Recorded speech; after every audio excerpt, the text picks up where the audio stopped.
하죠. 나왔습니다. 우병우가 나오고 난 뒤에 최재경이 들어갔습니다. 최재경이 들어갔다가 지금 뭐 사표를 냈다라고 하는데 그것도 자꾸 사람이 관심을 갖게 되죠.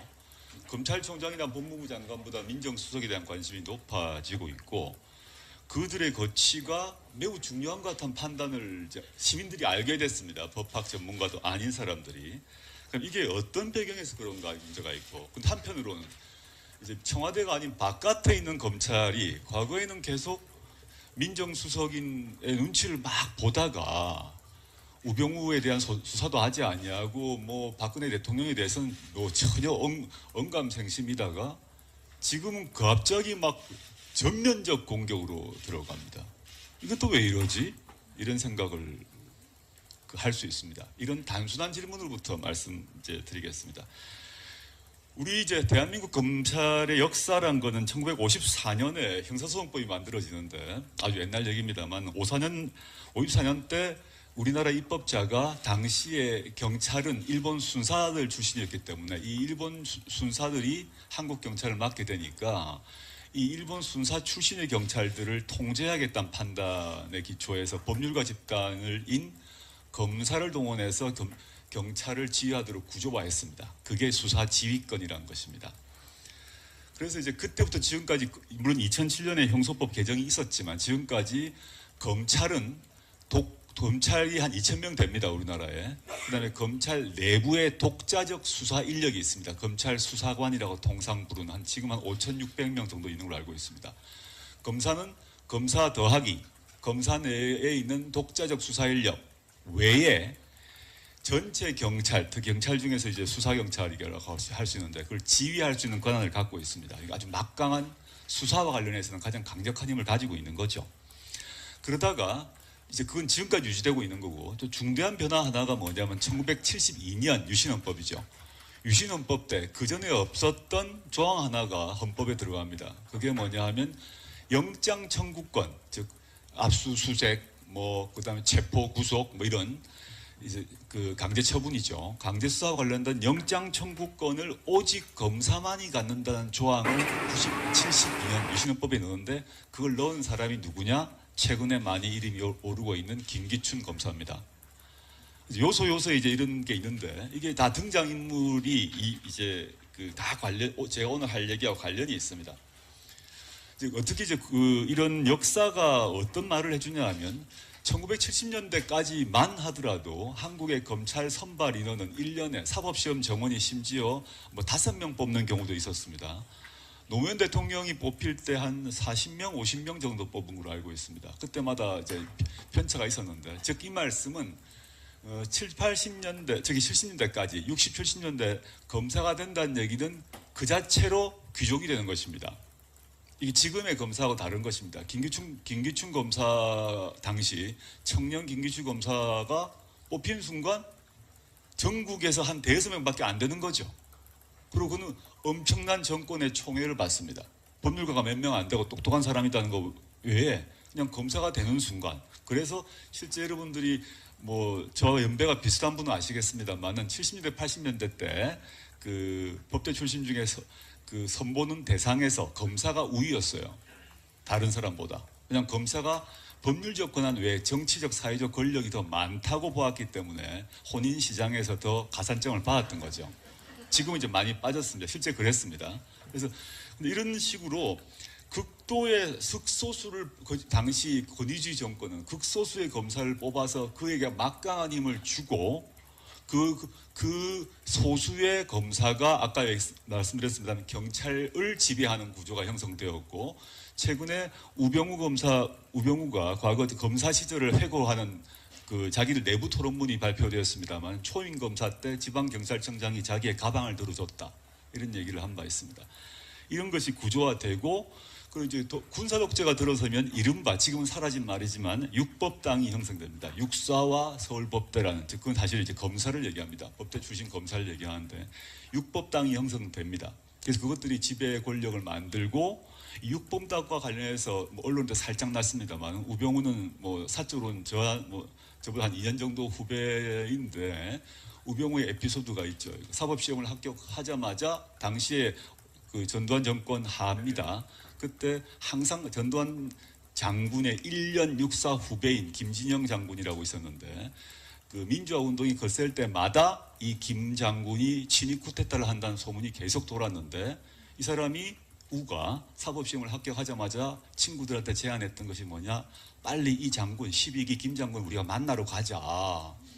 만나러 가서 우리가 도와드리겠다고 얘기하자 제안을 한 바 있습니다. 20대 그 얘기죠.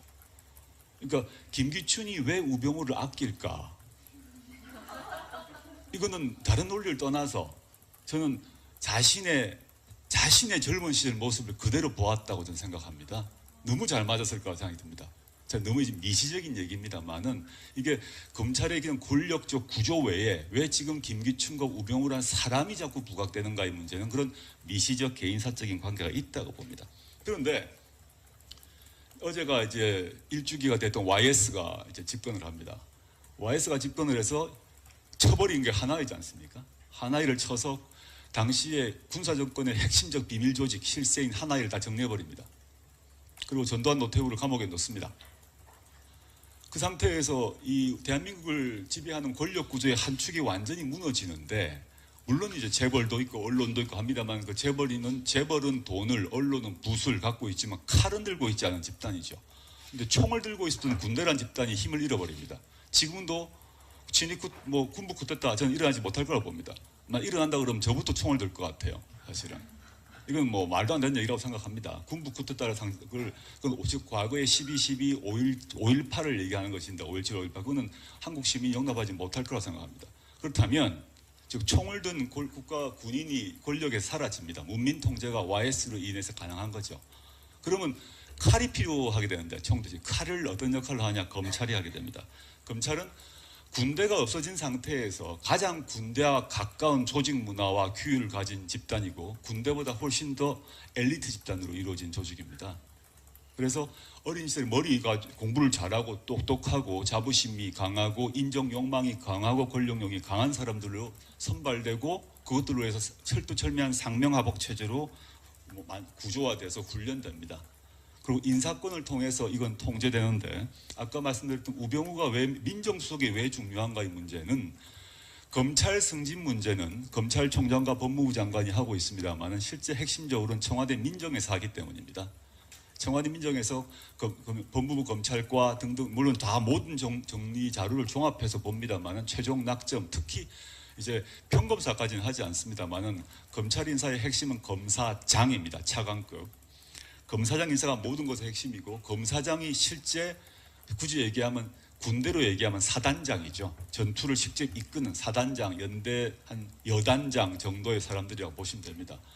이 인사를 누가 하는가가 검찰에서는 검사분들의 군인이 된 사람이 별다는 것이 목표라 한다면 검사로 입직하고 한 뒤에 검사의 꿈은 검사장이 되는 것입니다. 검사장 인사는 민정에서 한다고 보면 되죠. 그래서 우병우가 맨 처음에 검사장이 되고 난 뒤에 우병우는 84학번인데 학번으로 되고 난 뒤에 검찰 전체를 검찰 내부의 얘기지만 검사장 생리빨 7개를 뽑습니다. 자기보다 선배 7명을 7개를 그대로 뽑아서 다 자릅니다. 그리고 자기 사람들을 다시 먹고 그게 지금 얘기하는 우병우 사단이죠. 생리빨 뽑힌 7명은 바깥에 나가서 일을 갈고 있었겠죠. 자기가 충분히 될 수 있는 사람들이었는데 나가게 되었던 것이고요. 그 대신 갑자기 한 칸도 오르게 몇 칸도 오르게 된 사람들은 너무너무 고맙죠. 우병우가 충성을 다하게 됩니다.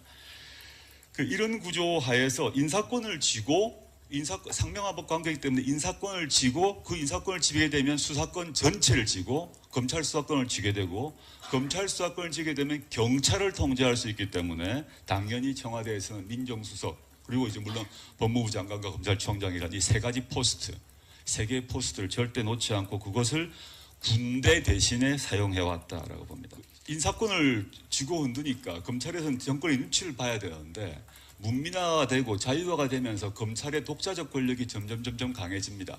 과거와 다르게. 즉 문민정부가 이루어지고 그 투표를 통해서 5년마다 정권이 바뀌지만 검찰에 입직하면 투표로 선출되는 조직이 아니기 때문에 정권이 바뀌더라도 크게 상관이 없어요. 그래서 검찰은 어떻게 하냐 하면 검찰의 기본 특성은 뭐냐면 죽은 권력과는 싸우고 산 권력에는 복종한다는 겁니다. 즉 정권 초기에 생생한 살아있는 권력과는 어떤 방식으로도 협조하고 그 산 권력을 위해서 모든 일을 칼을 닫습니다. 근데 자기에게 모든 혜택과 인사를 다 주었던 그 권력이 죽어간다 싶으면 바로 찌르기 시작합니다.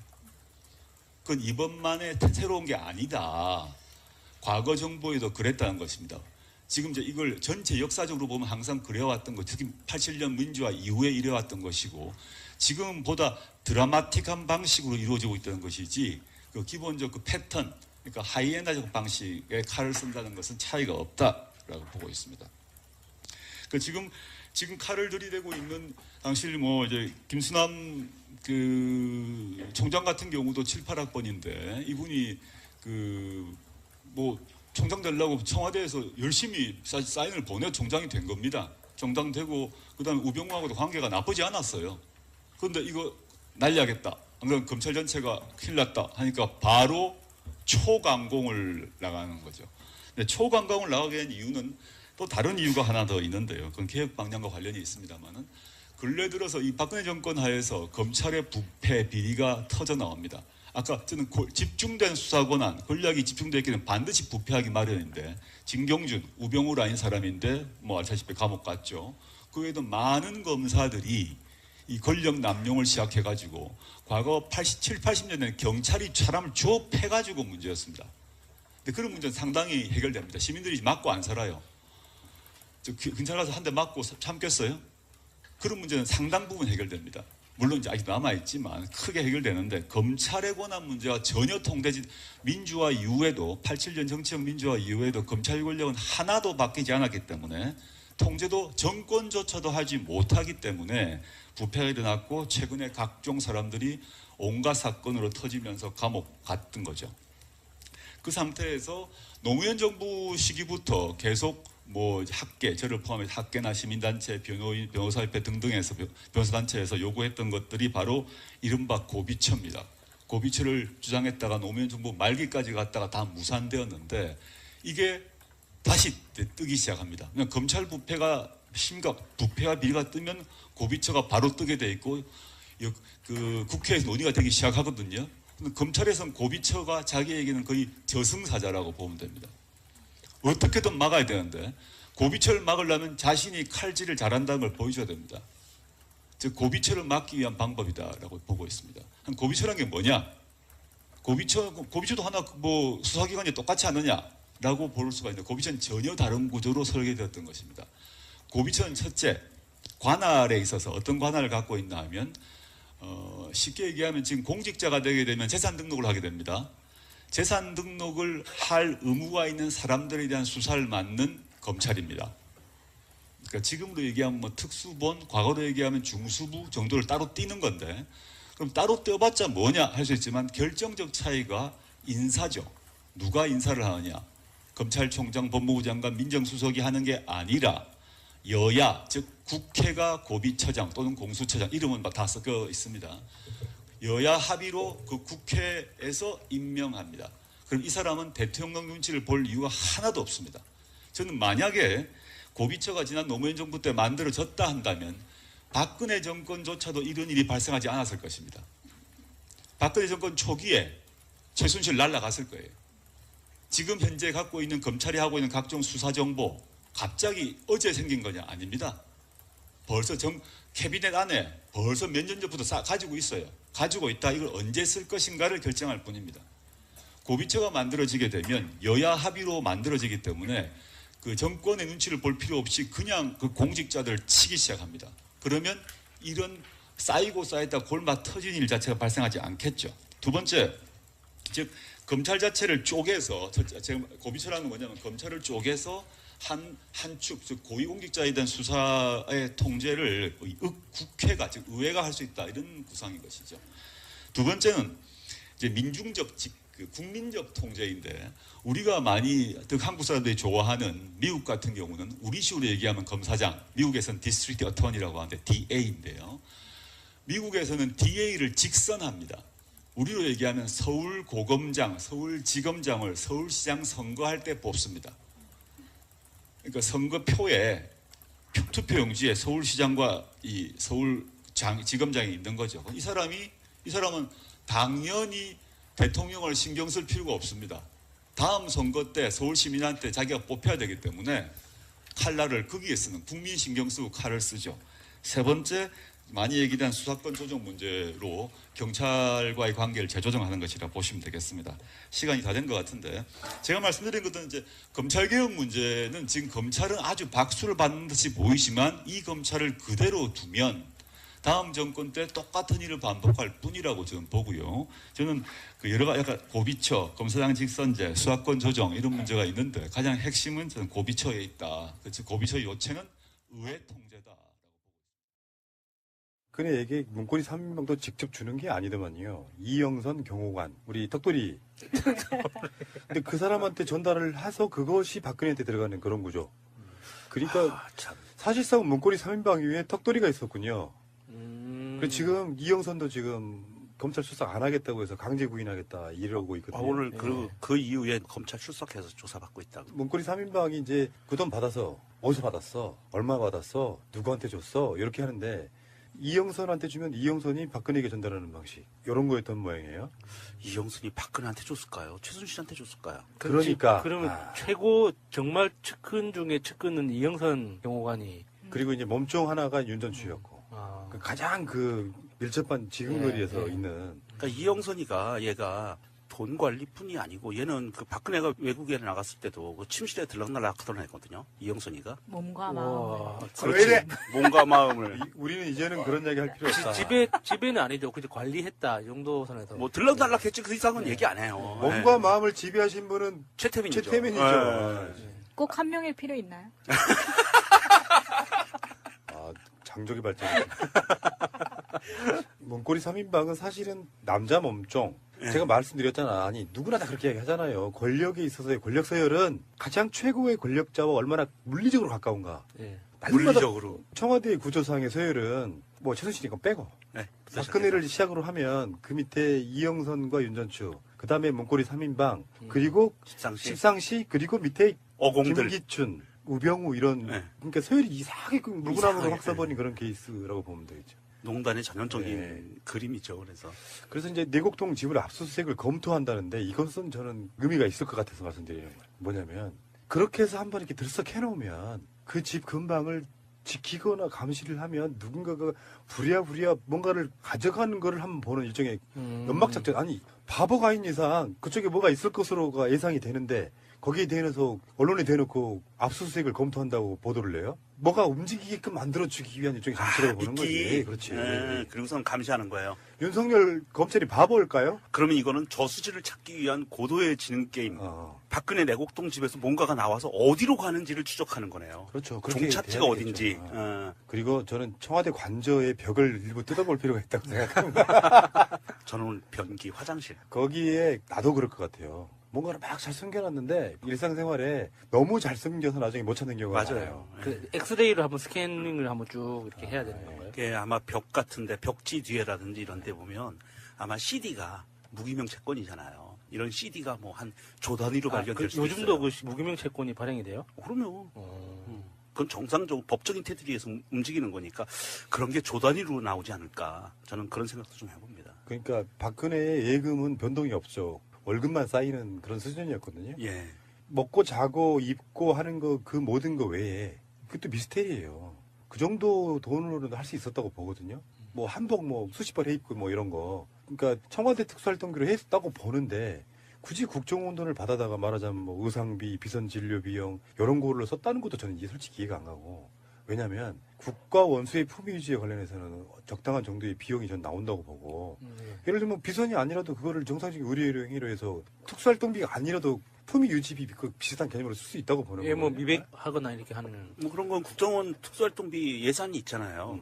그 안에 쓸 수 있거든요. 그래서 뭐 대통령이 얼굴 이쁘면 좋잖아요. 이왕이면. 정치만 잘하면 너 엄청 그러면, 예뻐진들 용 안 해 누가. 상관없어요. 그런 거는 전혀 누가 뭐라고 안 해. 잘하면. 그런데 이 청와대 특수활동비 외에 국정원 돈이 움직였다는 것은 이건 100% 제 추측에 되면 100% 자유한국당 아이들 쪽으로 아마 돈이 흘러갔을 확률이 거의 높고요. 예. 추미애 대표도 같은 뉘앙스의 말씀을 하셨어요. 자유한국당 의원들 전수조사해야 된다. 그 돈의 흐름에 대해서 그건 맞는 말씀 같아요. 그러니까 국정원 특활비를 썼다고 하는 게 일단 첫 번째는 물질에 대한 탐욕일 수도 있어요. 저거 공짜로 그냥 갖다 쓰는데 뭐 국정원이 그거 우리한테 좀 갖다 준다고 국정원 돈 없냐? 국가 특수활동비의 50%를 국정원이 쓰는데 이런 생각이 있을 수도 있지만 굳이 그게 용처가 비선 진료나 뭐 의상비가 아니고 사실은 불법성이 있는 돈으로 썼기 때문에 그 자체를 국정원에 갖다 썼을 거라는 생각을 한번 해보는 그렇죠. 거거든요. 검은 자금으로 써야 되기 때문에 출처가 나오면 안 되는 돈이었던 거죠.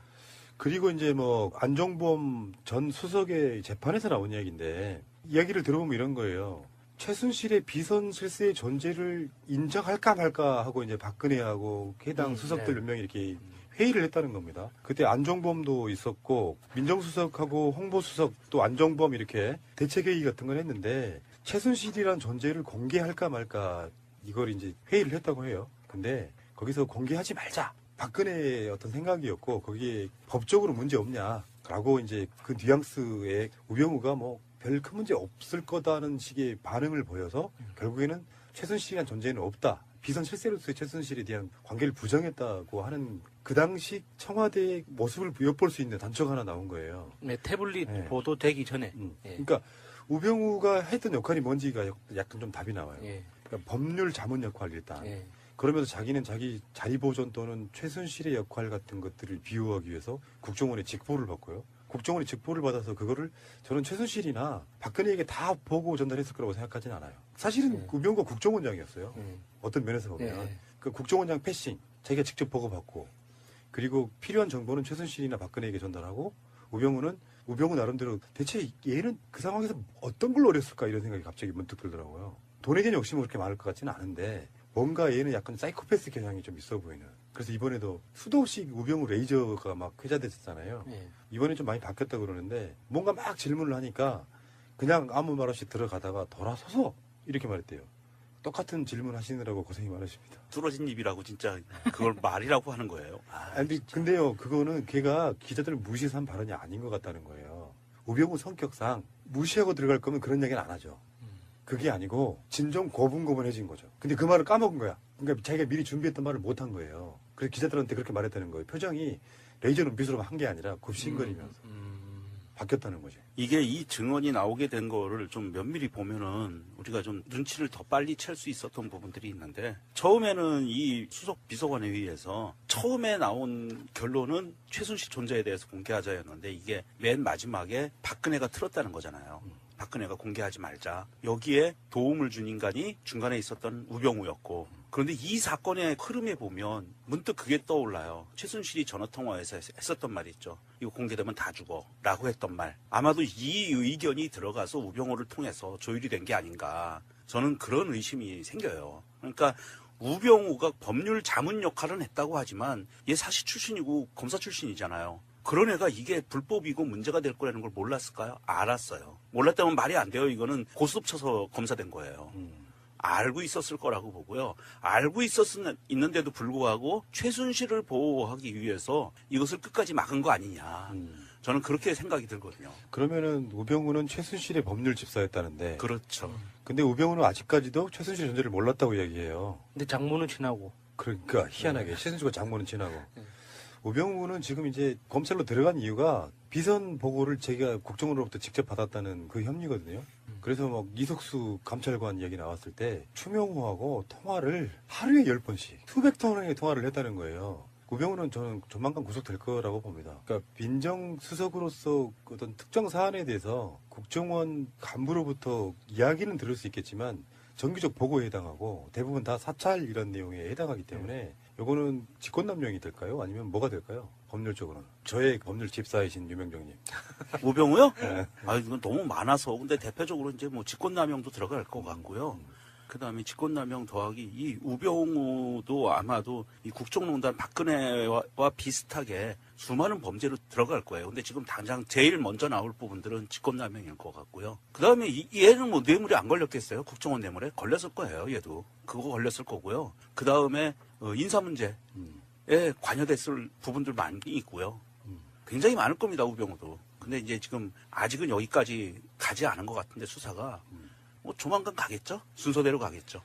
계속 들락날락 거리고 있는데 아직까지 우리 한이 좀 쌓인 거 아니에요. 말하면 다 이루어져. 이상하다. 안봉근 이 집안 왜 이렇게 법적인 처벌 안 받지? 짜잔. 체포. 순서대로 가는 거예요. 예. 지금 우병우만 지금 사실상 건재한 거잖아요. 우병우가 이제 구속이 되는 날. 사실상 국정농단 사태 1차적 마무리가 되는 거라고 보는 거거든요. 계속 털었는데 법률적으로 구속시킬 만한 사안을 아직까지 못 찾은 거 어떤 거예요? 그러니까 우병우가 구속이 되거나 입건이 되거나 하는 타이밍에 되면 또 이게 터집니다. 조응천 의원이 참고인 자격으로 불려갈 거예요. 박관천 경정도 참고인으로 불려가고 그리고 정윤회까지 가게 되죠. 아마 이게 수순일 거고요. 그러면서 정윤회를 불러들이는 타이밍은 박근혜 5천 살인 사건과 연계돼서 아마도 그런 여러 가지 범죄 혐의로 아마 불러들인 다음에 긴급 체포를 하지 않을까 싶습니다. 정윤회 게이트 때 세계일보 그런 보도들 있죠. 네. 그게 고소고발 사건이 걸렸는데 이번에 정윤회 씨가 취하했어요. 취한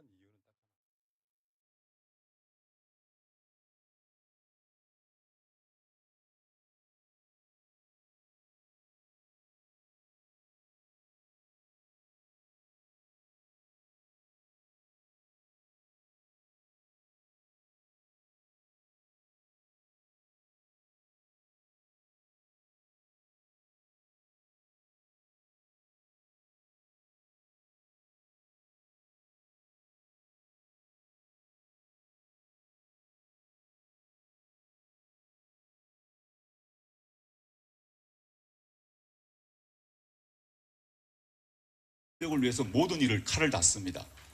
근데 자기에게 모든 혜택과 인사를 다 주었던 그 권력이 죽어간다 싶으면 바로 찌르기 시작합니다. 그건 이번만에 새로운 게 아니다. 과거 정부에도 그랬다는 것입니다.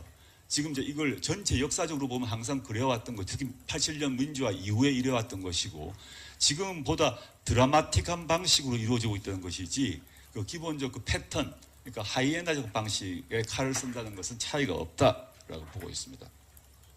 그 지금 칼을 들이대고 있는 당시 이제 김수남 그 총장 같은 경우도 7, 8학번인데 이분이 총장 되려고 청와대에서 열심히 사인을 보내 총장이 된 겁니다. 총장 되고 그다음에 우병우하고도 관계가 나쁘지 않았어요. 그런데 이거 날려야겠다. 안 그러면 검찰 전체가 큰일 났다 하니까 바로 초강공을 나가는 거죠. 근데 초강공을 나가게 된 이유는 또 다른 이유가 하나 더 있는데요. 그건 개혁 방향과 관련이 있습니다만은 근래 들어서 이 박근혜 정권 하에서 검찰의 부패 비리가 터져 나옵니다. 아까 저는 집중된 수사 권한, 권력이 집중되어 있기는 반드시 부패하기 마련인데 진경준, 우병우 라인 사람인데 알다시피 감옥 갔죠. 그 외에도 많은 검사들이 이 권력 남용을 시작해가지고 과거 87, 80년대는 경찰이 사람을 조업해가지고 문제였습니다. 근데 그런 문제는 상당히 해결됩니다. 시민들이 맞고 안 살아요. 경찰 가서 한 대 맞고 참겠어요? 그런 문제는 상당 부분 해결됩니다. 물론 이제 아직 남아있지만 크게 해결되는데 검찰의 권한 문제가 전혀 통되지 민주화 이후에도 87년 정치적 민주화 이후에도 검찰 권력은 하나도 바뀌지 않았기 때문에 통제도 정권조차도 하지 못하기 때문에 부패가 일어났고 최근에 각종 사람들이 온갖 사건으로 터지면서 감옥 갔던 거죠. 그 상태에서 노무현 정부 시기부터 계속 학계, 저를 포함해서 학계나 시민단체, 변호인, 변호사협회 등등에서 변호사단체에서 요구했던 것들이 바로 이른바 고비처입니다. 고비처를 주장했다가 노무현 정부 말기까지 갔다가 다 무산되었는데 이게 다시 뜨기 시작합니다. 그냥 검찰 부패가 부패와 비리가 뜨면 고비처가 바로 뜨게 돼 있고 국회에서 논의가 되기 시작하거든요. 근데 검찰에서는 고비처가 자기에게는 거의 저승사자라고 보면 됩니다. 어떻게든 막아야 되는데 고비처를 막으려면 자신이 칼하죠. 나왔습니다. 우병우가 나오고 난 뒤에 최재경이 들어갔습니다. 최재경이 들어갔다가 지금 사표를 냈다라고 하는데 그것도 자꾸 사람이 관심을 갖게 되죠. 검찰총장이나 법무부 장관보다 민정수석에 대한 관심이 높아지고 있고 그들의 거취가 매우 중요한 것 같은 판단을 시민들이 알게 됐습니다. 법학 전문가도 아닌 사람들이. 그럼 이게 어떤 배경에서 그런가 문제가 있고 근데 한편으로는 이제 청와대가 아닌 바깥에 있는 검찰이 과거에는 계속 민정수석인의 눈치를 막 보다가 우병우에 대한 수사도 하지 아니하고 박근혜 대통령에 대해서는 전혀 언감생심이다가 지금은 갑자기 막 전면적 공격으로 들어갑니다. 이것도 왜 이러지? 이런 생각을 할 수 있습니다. 이런 단순한 질문으로부터 말씀드리겠습니다.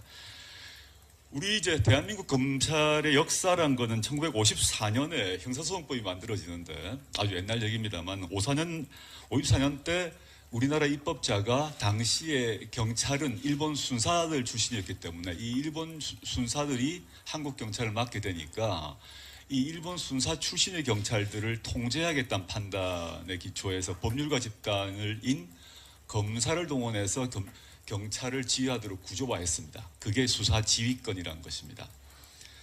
그래서 이제 그때부터 지금까지 물론 2007년에 형소법 개정이 있었지만 지금까지 검찰은 검찰이 한 2,000명 됩니다. 우리나라에. 그다음에 검찰 내부에 독자적 수사 인력이 있습니다. 검찰 수사관이라고 통상 부르는 지금 한 5,600명 정도 있는 걸로 알고 있습니다. 검사는 검사 더하기 검사 내에 있는 독자적 수사 인력 외에 전체 경찰, 특히 경찰 중에서 이제 수사경찰이라고 할 수 있는데 그걸 지휘할 수 있는 권한을 갖고 있습니다. 아주 막강한 수사와 관련해서는 가장 강력한 힘을 가지고 있는 거죠. 그러다가 이제 그건 지금까지 유지되고 있는 거고 또 중대한 변화 하나가 뭐냐면 1972년 유신헌법이죠. 유신헌법 때 그전에 없었던 조항 하나가 헌법에 들어갑니다. 그게 뭐냐 하면 영장 청구권, 즉 압수수색, 그다음에 체포, 구속 이런 이제 그 강제 처분이죠. 강제 수사와 관련된 영장 청구권을 오직 검사만이 갖는다는 조항을 72년 유신헌법에 넣었는데 그걸 넣은 사람이 누구녕 장군이라고 있었는데 그 민주화 운동이 거셀 때마다 이 김 장군이 친위 쿠데타를 한다는 소문이 계속 돌았는데 이 사람이 우가 사법시험을 합격하자마자 친구들한테 제안했던 것이 뭐냐? 빨리 이 장군 12기 김 장군 우리가 만나러 가자. 만나러 가서 우리가 도와드리겠다고 얘기하자 제안을 한 바 있습니다. 20대 그 얘기죠. 그러니까 김기춘이 왜 우병우를 아낄까? 이거는 다른 논리를 떠나서 저는 자신의 젊은 시절 모습을 그대로 보았다고 저는 생각합니다. 너무 잘 맞았을 거라 생각이 듭니다. 너무 미시적인 얘기입니다만은 이게 검찰의 그냥 권력적 구조 외에 왜 지금 김기춘과 우병우라는 사람이 자꾸 부각되는가의 문제는 그런 미시적 개인사적인 관계가 있다고 봅니다. 그런데 어제가 이제 일주기가 됐던 YS가 이제 집권을 합니다. YS가 집권을 해서 쳐버린 게 하나이지 않습니까? 하나이를 쳐서 당시에 군사정권의 핵심적 비밀 조직 실세인 하나이를 다 정리해버립니다. 그리고 전두환 노태우를 감옥에 넣습니다. 그 상태에서 이 대한민국을 지배하는 권력 구조의 한 축이 완전히 무너지는데 물론 이제 재벌도 있고 언론도 있고 합니다만 그 재벌은 돈을 언론은 붓을 갖고 있지만 칼은 들고 있지 않은 집단이죠.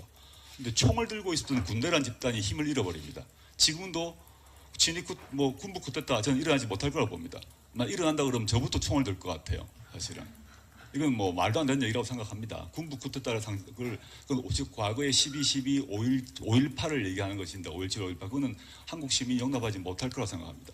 그렇다면 즉 총을 든 국가 군인이 권력에 사라집니다. 문민 통제가 YS로 인해서 가능한 거죠. 그러면 칼이 필요하게 되는데 총대지 칼을 어떤 역할을 하냐? 검찰이 하게 됩니다.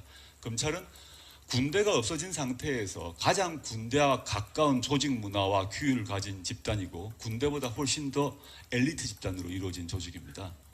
그래서 어린 시절 머리가 공부를 잘하고 똑똑하고 자부심이 강하고 인정 욕망이 강하고 권력욕이 강한 사람들로 선발되고 그것들로 해서 철두철미한 상명하복 체제로 구조화돼서 훈련됩니다. 그리고 인사권을 통해서 이건 통제되는데 아까 말씀드렸던 우병우가 왜 민정수석이 왜 중요한가의 문제는 검찰 승진 문제는 검찰총장과 법무부 장관이 하고 있습니다만 실제 핵심적으로는 청와대 민정에서 하기 때문입니다. 청와대 민정에서 법무부 검찰과 등등 물론 다 모든 정리 자료를 종합해서 봅니다만 최종 낙점 특히 이제 평검사까지는 하지 않습니다만 검찰 인사의 핵심은 검사장입니다. 차관급. 검사장 인사가 모든 것의 핵심이고 검사장이 실제 굳이 얘기하면 군대로 얘기하면 사단장이죠. 전투를 직접 이끄는 사단장, 연대 한 여단장 정도의 사람들이라고 보시면 됩니다. 이 인사를 누가 하는가가 검찰에서는 검사분들의 군인이 된 사람이 별다는 것이 목표라 한다면 검사로 입직하고 한 뒤에 검사의 꿈은 검사장이 되는 것입니다. 검사장 인사는 민정에서 한다고 보면 되죠. 그래서 우병우가 맨 처음에 검사장이 되고 난 뒤에 이 우병우는 84학번인데 학번으로 되고 난 뒤에 검찰 전체를 검찰 내부의 얘기지만 검사장 생리빨 7개를 뽑습니다. 자기보다 선배 7명을 7개를 그대로 뽑아서 다 자릅니다. 그리고 자기 사람들을 다시 먹고 그게 지금 얘기하는 우병우 사단이죠. 생리빨 뽑힌 7명은 바깥에 나가서 일을 갈고 있었겠죠. 자기가 충분히 될 수 있는 사람들이었는데 나가게 되었던 것이고요. 그다음 그 대신 갑자기 한 칸도 오르게 몇 칸도 오르게 된 사람들은 너무너무 고맙죠. 우병우가 충성을 다하게 됩니다. 이런 구조 하에서 인사권을 쥐고 상명하복 관계이기 때문에 인사권을 쥐고 그 인사권을 쥐게 되면 수사권 전체를 쥐고 검찰 수사권을 쥐게 되고 검찰 수사권을 쥐게 되면 경찰을 통제할 수 있기 때문에 당연히 청와대에서는 민정수석 그리고 이제 물론 법무부 장관과 검찰총장이라는 이 세 가지 포스트, 세 개의 포스트를 절대 놓지 않고 그것을 군대 대신에 사용해왔다라고 봅니다. 인사권을 쥐고 흔드니까 검찰에서는 정권의 눈치를 봐야 되는데 문민화가 되고 자유화가 되면서 검찰의 독자적 권력이 점점 강해집니다. 과거와 다르게. 즉 문민정부가 이루어지고 그 투표를 통해서 5년마다 정권이 바뀌지만 검찰에 입직하면 투표로 선출되는 조직이 아니기 때문에 정권이 바뀌더라도 크게 상관이 없어요. 그래서 검찰은 어떻게 하냐 하면 검찰의 기본 특성은 뭐냐 하면 죽은 권력과는 싸우고 산 권력에는 복종한다는 겁니다. 즉 정권 초기에 생생한 살아있는 권력과는 어떤 방식으로도 협조하고 그 산 권력 최근에 많이 이름이 오르고 있는 김기춘 검사입니다. 요소에 이제 이런 게 있는데 이게 다 등장인물이 이제 다 제가 오늘 할 얘기하고 관련이 있습니다. 즉 어떻게 이제 이런 역사가 어떤 말을 해주냐 하면 1970년대까지만 하더라도 한국의 검찰 선발 인원은 1년에 사법시험 정원이 심지어 5명 뽑는 경우도 있었습니다. 노무현 대통령이 뽑힐 때 한 40명, 50명 정도 뽑은 걸로 알고 있습니다. 그때마다 이제 편차가 있었는데, 즉 이 말씀은 70년대까지 60, 70년대 검사가 된다는 얘기는 그 자체로 귀족이 되는 것입니다. 이게 지금의 검사하고 다른 것입니다. 김기춘 검사 당시 청년 김기춘 검사가 뽑힌 순간 전국에서 한 5명밖에 안 되는 거죠. 그리고 그는 엄청난 정권의 총애를 받습니다. 법률가가 몇 명 안 되고 똑똑한 사람이라는 거 외에 그냥 검사가 되는 순간. 그래서 실제 여러분들이 저 연배가 비슷한 분은 아시겠습니다만은 70년대 80년대 때 그 법대 출신 중에서 그 선보는 대상에서 검사가 우위였어요. 다른 사람보다. 그냥 검사가 법률적 권한 외에 정치적 사회적 권력이 더 많다고 보았기 때문에 혼인 시장에서 더 가산점을 받았던 거죠.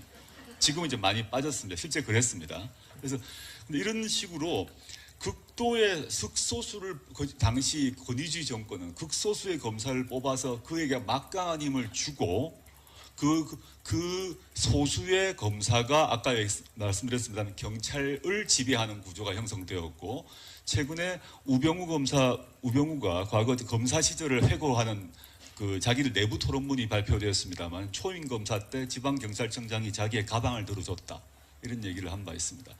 이런 것이 구조화되고 그 이제 군사 독재가 들어서면 이른바 지금은 사라진 말이지만 육법당이 형성됩니다. 육사와 서울법대라는 즉 그건 사실 이제 검사를 얘기합니다. 법대 출신 검사를 얘기하는데 육법당이 형성됩니다.